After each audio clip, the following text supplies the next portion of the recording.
শীতকালীন সবজি বাঁধাকপি দিয়ে খুবই দুর্দান্ত স্বাদের একটা সবজির রেসিপি আজকে আপনাদের সাথে শেয়ার করব, যেটা কিনা ভাত, পোলাও বা রুটির সাথে খুব দারুণভাবে সার্ভ করা যায়। আর যারা বাঁধাকপি খেতে পছন্দও করে না তারাও এটা বারবার খেতে চাইবে।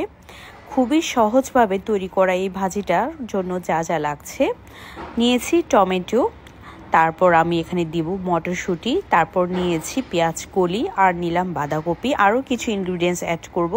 শুরুতেই বাঁধাকপিটাকে খুব ভালো করে ধুয়ে পরিষ্কার করে নিয়ে চিকন করে কেটে নিয়েছি। আর এটাকে এবার কোনো পানি ছাড়াই ভাপে কিছুটা সেদ্ধ করে নিব। ঢাকা দিয়ে 6 থেকে 7 মিনিট সেদ্ধ করব। এই পর্যায়ে কিন্তু কোনো পানি দিব না। আর এর মধ্যে আমি মটরশুঁটিটাও দিয়ে দিচ্ছি যেন বাঁধাকপির ভাপে মটরশুঁটিটাও সেদ্ধ হয়ে যায়। তারপর একদম এমনভাবে সেদ্ধ করব যেন কোনো এক্সট্রা পানি না থাকে। এতে করে ভাজিটা খেতে অনেক বেশি ভালো লাগে। তো 6-7 মিনিট মতো সময় লেগেছে আমার এটা ভাপ দিয়ে নিতে, পানি কিন্তু একেবারেই নেই। এবার চুলা থেকে এটা নামিয়ে নিব। এবার আমি চলে যাব ভাজিটা প্রিপেয়ার করতে।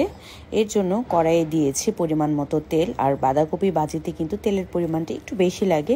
2টো শুকনো মরিচ দিয়ে দিলাম। মরিচটাকে একটু ভেজে নিয়ে এর মধ্যে দিয়ে দিচ্ছি পেঁয়াজ কুচি।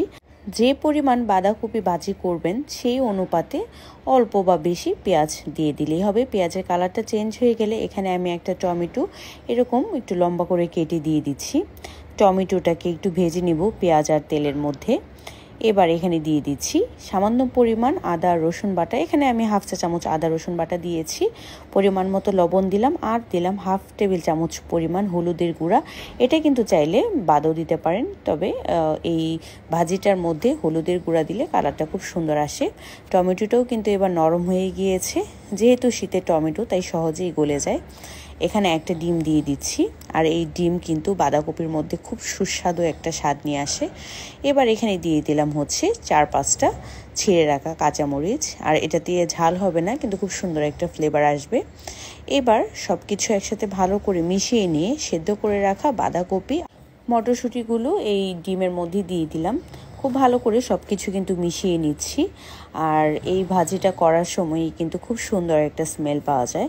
এবার এখানে দিয়ে দিচ্ছি পেঁয়াজ কলি আর এগুলোকে ছোটো করে কেটে দিচ্ছি। এই ভাজিটার মধ্যে পেঁয়াজ কলিটা ব্যবহার করলে খুবই দারুণ লাগে খেতে। যেহেতু এখন শীতকাল তাই এই সবজিগুলো কিন্তু এখন বাজারে অনেক বেশি পাওয়া যায়। আর এই সবজিগুলো দিয়ে দারুণ এই ভাজিটা খেতে কতটা যে দুর্দান্ত লাগে, আপনারা যদি এই রেসিপিতে একবার হলেও ট্রাই করেন তাহলে বুঝতে পারবেন। তো আমার কিন্তু এবার সব কিছু মেশানো হয়ে গিয়েছে। এখানে আমি 1 চা চামচ পরিমাণ দিয়েছি গরম মশলা গুঁড়ি। আর এতে করে খুব সুন্দর একটা ফ্লেভার আসে। এবার খুব ভালো করে সব কিছু মিশিয়ে নিচ্ছি। আর একেবারেই শেষ পর্যায়ে দিয়ে দিচ্ছি ধনিয়া পাতা।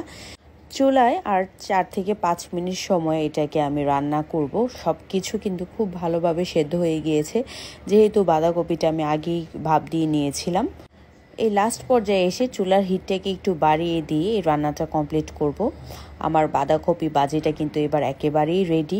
কতটা সহজে কতটা যে দুর্দান্ত হয় এই ভাজিটা, আপনারা কিন্তু একবার হলেও ট্রাই করে দেখতে পারেন। আর এটা আমি সার্ভ করেছিলাম আটার রুটির সাথে। এটা খেতে অনেক বেশি ভালো লাগে রুটির সাথে। সকালের নাস্তায় কিন্তু এই আইটেমটা ইজিলি করে ফেলা যায়। তো আশা করছি আজকের আমার এই মজাদার সহজ বাঁধাকপির ভাজির রেসিপিটা আপনাদের ভালো লেগেছে।